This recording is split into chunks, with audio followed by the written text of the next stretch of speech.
Di tempat ini firman-Nya akan kita dengarkan. Kita buka Alkitab kita dalam Perjanjian Baru, Matius pasal ke-8 ayat 18 sampai 22.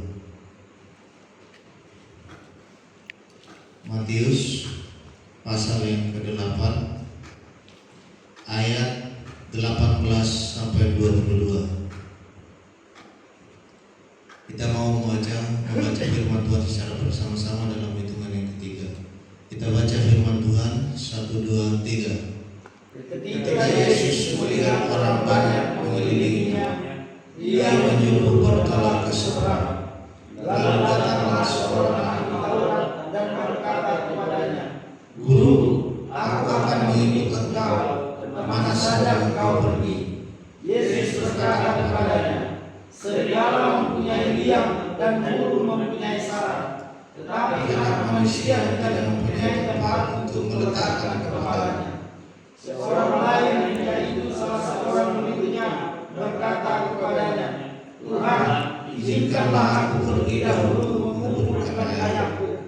Tetapi Yesus berkata kepadanya, "Ikutlah aku, dan biarlah orang-orang mati menguburkan orang-orang mati mereka." Puji Tuhan. Haleluya. Saudara, tema firman Tuhan malam hari ini, hidup kita hidup yang seperti Yesus. Saudara, perikop firman Tuhan malam ini berkata hal mengikut Yesus. Kita sudah lama mengikut Tuhan dan sudah diajar mulai dari kecil. Tapi bagi Tuhan, lamanya kita mengikut Tuhan bukanlah ukuran yang sempurna di hadapan Tuhan. Dan di sini saudara, ketika Yesus sebelumnya di perikop berikutnya itu melakukan kesembuhan dan mukjizat dan dilihat oleh ahli Taurat ini dan juga seorang murid yang lain. Murid yang lain ini kita tidak tahu, mungkin dari antara 70 murid, kita tidak tahu pasti, tidak disebut. Tapi ada dua hal pertanyaan di sini yang mau kita simak pada malam hari ini, di mana ketika ahli Taurat ini melihat bagaimana Yesus mengadakan mukjizat kesembuhan, dia dengan menggebu-gebu berkata, "Guru, aku akan mengikut engkau kemana saja engkau pergi." Mungkin ketika ahli Taurat ini melihat bagaimana perbuatan luar biasa yang dilihat ketika Yesus menyembuhkan, ketika Yesus membangkitkan orang mati dan lain sebagainya.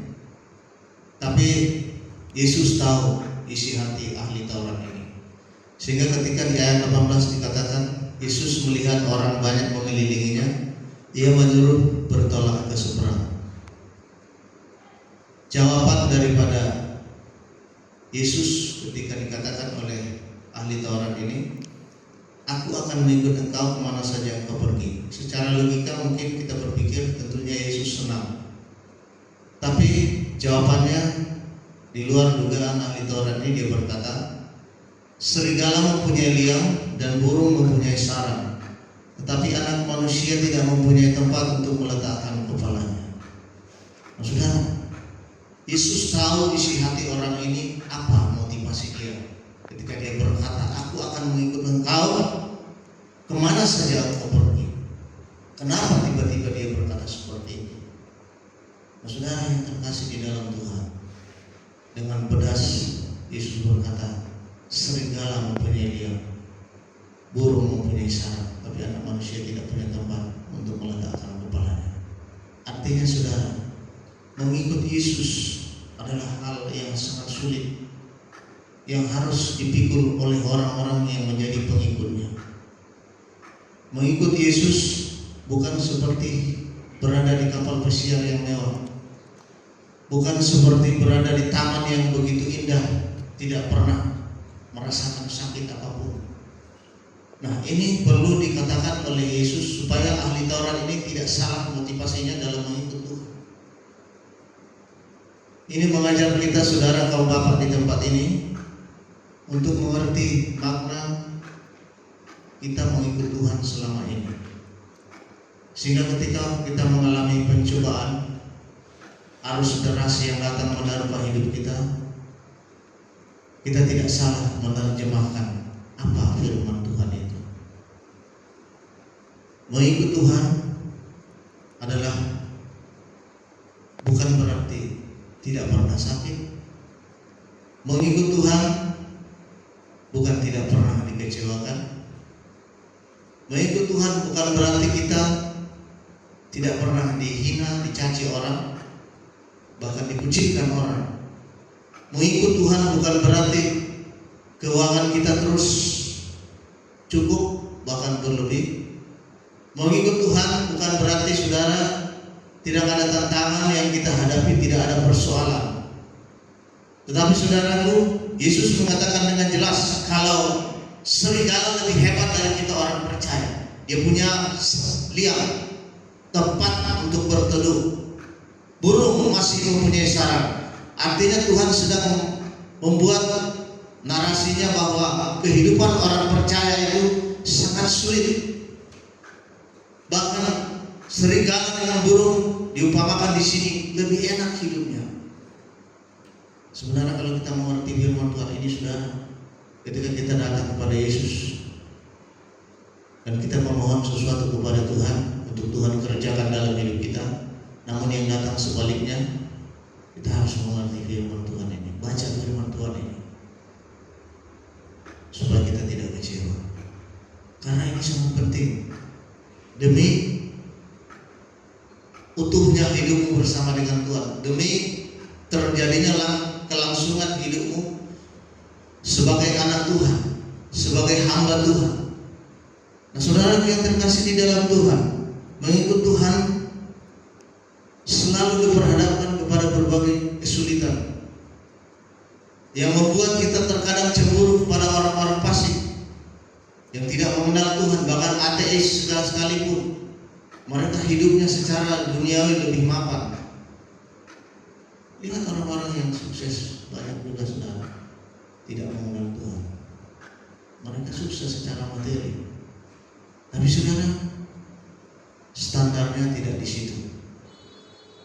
Kualitas orang percaya, kualitas orang Kristen adalah rohaninya, batiniahnya yang selalu dikuatkan oleh Tuhan. Tantangan duniawi itu memang harus kita hadapi, karena memang itulah bagian kita di dalam dunia ini, saudara. Seperti orang kaya dan Lazarus yang miskin, memang Lazarus menderita saat dia di dalam dunia. Orang kaya itu senang. Nah, bagiannya nanti saudara berbanding terbalik. Abraham berada di orang miskin yaitu Lazarus berada di pangkuan Abraham, senang-senang di Firdaus. Nah, orang kaya menderita di alam maut. Nah, saudara, memang seperti itulah bagian kita. Jadi kita yang percaya kepada Tuhan Yesus, bersiap-siaplah menderita. Bukan saya mengajak saudara supaya saudara menderita terus, tidak. Tapi memang itu bagian kita. Siapkan diri. Tapi bukan berarti di dalam situasi penderitaan itu Tuhan tidak ada. Tetapi justru di dalam penderitaanmu itulah Tuhan sedang bekerja dengan luar biasa dan menantikan di dalam hidup kita apa respon kita terhadap situasi yang terjadi itu. Itu yang sedang dinantikan oleh Tuhan. Dia mau melihat bagaimana rohanimu bertumbuh atau malah down. Tuhan bekerja di sana. Nah, tidak ada jalan pintas saudara bagi orang percaya untuk mendapatkan yang terbaik, untuk mendapatkan yang lebih hebat, lebih mapan, lebih kaya, lebih senang-senang. Tidak ada jalan pintas selain taat kepada Tuhan Yesus dan firman-Nya. Puji Tuhan. Haleluya. Tidak ada jalan pintas saudara. Mulai menderita di esok hari, jalan pintasnya tidak ada. Jalannya hanya satu, taat saja kepada firman Tuhan. Karena dunia ini belum berakhir. Permainan iblis sedang bekerja Memang saatnya dia bekerja sekarang ini yang terkasih di dalam Tuhan. Dan itu masih diizinkan oleh Tuhan. Iblis sedang bekerja, bahkan mengganggu orang-orang percaya. Memang itu tujuan dia. Dia mengutamakan tujuan sasarannya adalah orang-orang yang percaya kepada Tuhan. Semuanya mau dibelokkan oleh iblis, sehingga orang-orang yang benar berusaha dibelokkan dan kita menjadi miliknya. Nah saudara, apa persoalanmu hari-hari ini? Engkau sedang berhadapan pada duka cita mungkin. Saudara, tetaplah saudara berada di sana. Engkau berduka cita, tapi engkau tetap berada di dalam hadirat Tuhan. Engkau akan kuat. Tapi ketika engkau berduka cita, engkau di luar Kristus, maka saudara berhati-hatilah.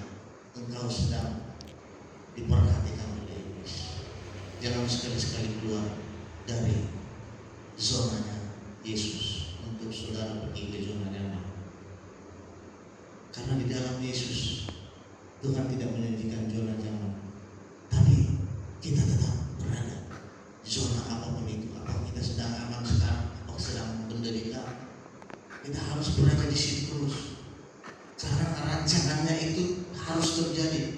Dia sedang membentuk kita supaya semakin serupa dengan Dia. Kita bagaikan bejana yang siap dibentuk oleh Tuhan, bukan yang kita bentuk sendiri, tapi dibentuk oleh tukang periuk, yaitu Yesus Kristus. Kita adalah bejana tanah liatnya Tuhan. Kita sedang diolah oleh Tuhan untuk seperti apa kita ini boleh dijadikan oleh Tuhan. Nah, taat saja kuncinya saudara. Kita harus seperti periuk, mau dibentuk oleh Tuhan, mau jadi teko kah dia, mau jadi piring, mau jadi asbak, terserah Tuhan. Jangan kita lari dari segala rancangan Tuhan. Karena pekerjaan Tuhan itu pekerjaan yang terstruktur, yang bagus, yang rapi, yang begitu diperhitungkan. Rancangannya bukan rancangan kecelakaan, kata firman Tuhan, tapi rancangan damai sejahtera di masa depan yang penuh harapan. Puji Tuhan. Haleluya. Itu sebabnya kita tetap bertahan, saudara. Tetap saja bertahan di dalam Tuhan. Saya pun berpikir, ikut tetap namanya bertahan. Kalau saya lagi sedih, lagi ada masalah, ada beban, ada tekanan hidup, karena itu memang harus saya lewati. Saya hanya berpikir, ikut di surga tetap Tuhan. Aku masih di sini Tuhan. Aku masih berada di dalam Tuhan. Aku masih bersamamu Tuhan. Aku percaya Engkau ada bersamaku juga. Kita harus bisa seperti ini, saudara. Saya sakit, saudara sakit. Kita tetap minta kepada Tuhan kesembuhan yang ilahi. Tapi kita jangan di luar Kristus. Beradalah terus di dalam Tuhan. Lalu yang kedua, apa yang dikatakan oleh seorang murid yang lain? Tuhan, izinkanlah aku pergi dahulu menguburkan ayahku. Tapi Yesus berkata kepadanya, ikutlah aku dan biarlah orang-orang mati menguburkan orang-orang mati mereka. Nah, saudara, jangan kita artikan ini sebagai arti yang sebenarnya, saudara.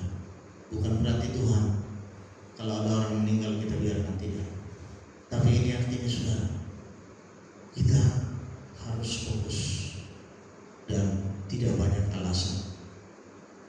Kita harus fokus mengikut Tuhan. Kita harus tidak bisa memberikan alasan-alasan apapun alasan kita. Kalau saudara sudah dipilih oleh Tuhan menjadi hamba Tuhan, jangan ada alasan. Saya tidak mau, saya tidak buat, saya ada acara lain. Tapi saudara yang terkasih di dalam Tuhan, utamakanlah Yesus dari segala yang ada di dalam hidup. Hari-hari hidupmu sudah diperhatikan oleh Tuhan. Fokuslah kepada Tuhan. Tetaplah bersama dengan Tuhan. Ikutlah fokus sudah kita mengikut Tuhan, supaya mata kita tertuju kepada salib Tuhan, di mana salib itu berdiri lambang penderitaan. Yesus menahan semua sakit itu, siksaan itu untuk saya dan saudara. Dia begitu berkorban, dia rela berteofani menjadi seorang manusia. Dia rela seketika lebih rendah daripada malaikat-malaikat Dia mau terhina, terkutuk, supaya saudara dan saya diselamatkan oleh karena pengorbanannya. Nah, ketika kita dipanggil untuk melayani Tuhan, ketika kita dipanggil untuk memberikan yang terbaik bagi Tuhan, bagaimana alasan yang kita harus buat? Tidak akan sebanding dengan pengorbanan Tuhan. Tidak usah hitung-hitung pekerjaan untuk Tuhan. Tapi malam hari ini Bapak yang dikasih oleh Tuhan, berkorbanlah untuk Tuhan. Berkorban terus, baik waktumu, baik hartamu, apapun yang kau miliki, talentamu mungkin, kemampuanmu, korbankan untuk Tuhan. Karena Yesus telah terlebih dahulu berkorban untuk kita. Puji Tuhan. Haleluya. Nah, malam hari ini saudara, singkat saja firman Tuhan. Kita harus tahu maknanya, bahwa mengikut Yesus bukanlah kita tidak pernah sakit, kita tidak pernah kekurangan, kita tidak pernah dicaci orang, tapi mengikut Yesus biarlah kita taat apapun yang kita rasakan hari ini dan sampai hari-hari yang akan datang. Puji Tuhan. Haleluya. Mari kita berdiri.